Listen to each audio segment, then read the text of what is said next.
This is Hami. He lives with his wife and newborn son in a small village in the northern part of Tanzania.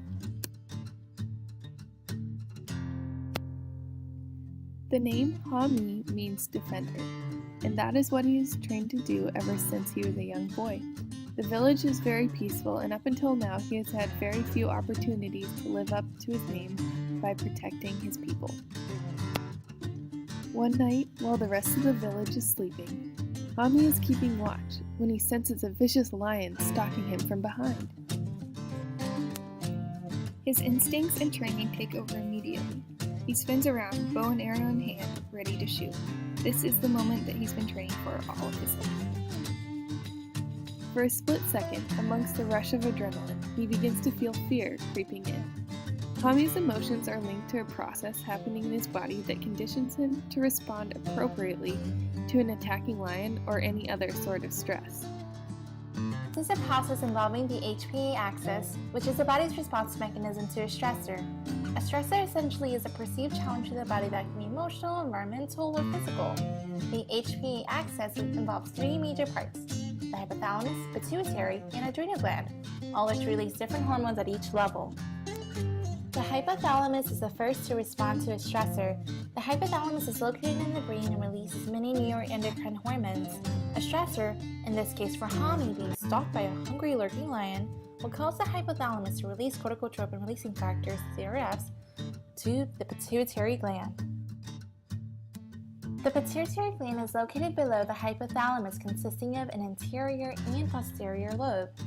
CRFs will bind to the CRF receptors of the anterior pituitary, triggering release of adrenocorticotropic hormone, ACTH.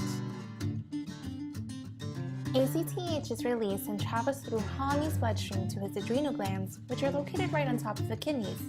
His adrenal glands in turn release a glucocorticoid called cortisol from the adrenal cortex. Cortisol will primarily redistribute glucose in the body as it stimulates gluconeogenesis, glycolysis, and protein breakdown in order to prepare energy to be mobilized wherever necessary. Cortisol will also suppress the immune system and inflammation.